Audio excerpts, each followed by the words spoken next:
Hello guys, once again it's Matt, and today we have another video. Thank you all the members, all the patrons. Make sure to subscribe and let's get into it. Today I wanted to talk a little bit about the Gripen C that was confirmed again this week, and I already kind of talked a lot about the Gripen, but I wanted to talk about the payload, what it would be like. It would be the best aircraft out there or not.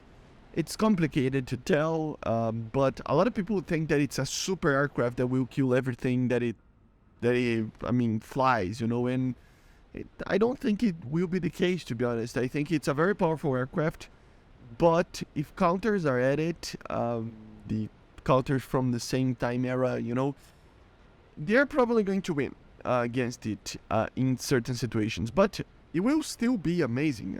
I think it will be a step up no matter what from what we have right now in the game. So let's talk about the performance of the aircraft.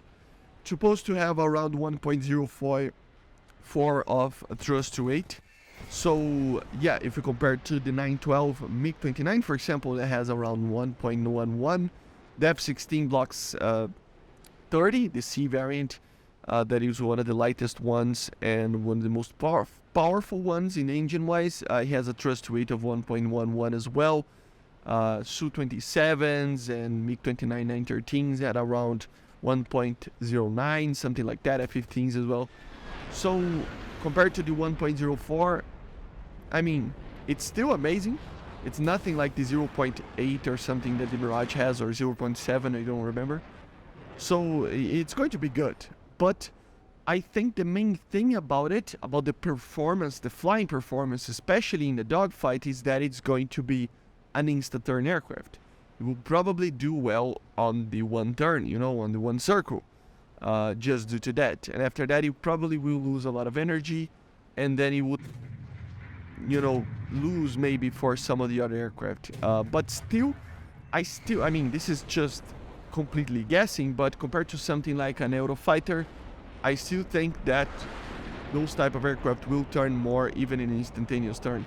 But we will have to wait to see. It's hard to tell, but from the knowledge that we can gather in the public information and in the internet, right, it tends to be that the case. It's going to be a very good aircraft, very competitive, right up there with the top dogs, but maybe not quite the top dog. And of course I'm considering with counters, with aircraft from the same time and era, as I said. Remember that, because obviously fighting early 80s aircraft is not going to be fair with a 2002 version of the Gripen, right? But anyway, the other things, in the radar department, on the sensors, it's not that it's a bad aircraft or anything like that, but it is, still a little bit lacking, but not really at the same time. What I mean is that for its size, the radar is amazing, but the more we go to the future, the more similar like radars we will have. So it's nothing crazy, to be honest. It's not like a PESA or AESA of a MiG-29 or an F2, Mitsubishi F2. It's a normal push operator, so it won't be the best radar out there, but it will be amazing. It would have around 100 kilometers of range. For such a small aircraft, it is a very good range, to be honest, in the radar. So it will have a very good situational awareness.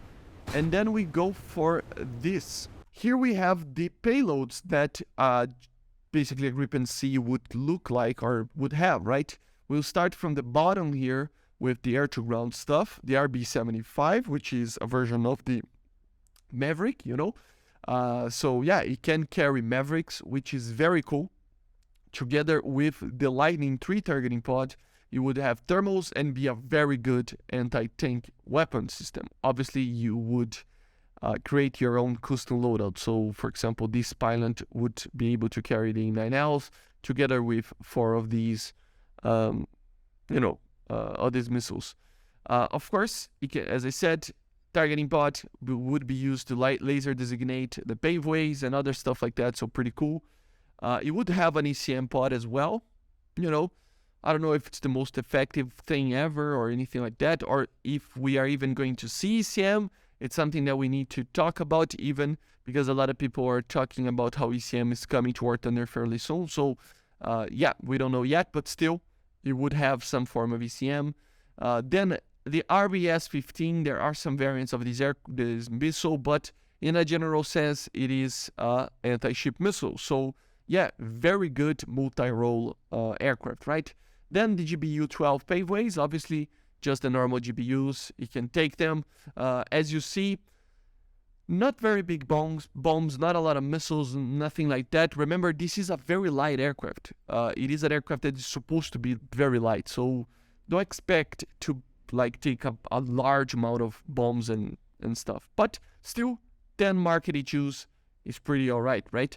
Then the drop tanks, obviously, I don't know if they're going to add the 3 of them, but at least one of them probably will be happening. And then we go for the air-to-air. Of course, RB-74 would be the main IR missile. This is the A9L. There are some sources that claim that these were actually upgraded, but just for us to know, RB-74 would just a general way that at least at the start, at the get-go, these aircraft would use this missile, right? Missile they already have and love. And then the main missile of the aircraft would be 4 RB-99s. If you don't know, the RB-99 is a Fox 3 missile known as the AIM-120B. So yeah, basically an MRAM missile that could carry, that would be able to basically be a Fox 3, right? So it would be an active missile around 50 kilometers of range.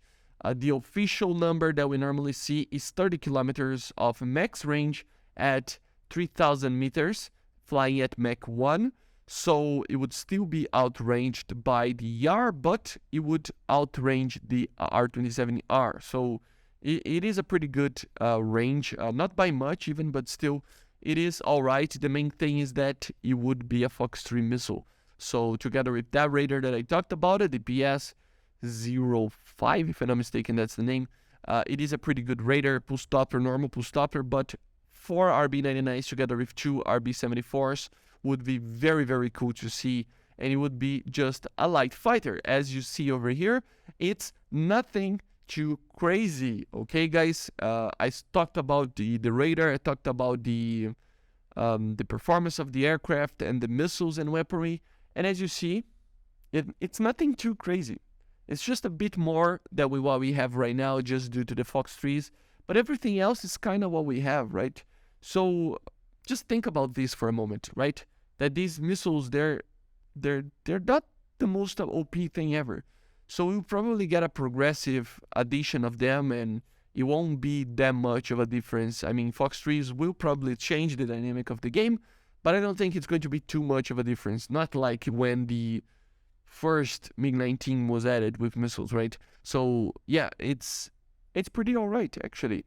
And we are going to do a video talking about the counters that we can have on the game to counter this. Nothing too crazy as well, but very, very cool to see. But anyway, let me know in the comments what you think about the Gripen C. Are you excited to see it in the far future? Obviously, it's not coming right now, but it's fun to actually just have fun talking about it, right? Let me know in the comments if you like this aircraft. If you like the video, click the like button, and I'll see you guys in the next one. Subscribe, and bye guys. See ya.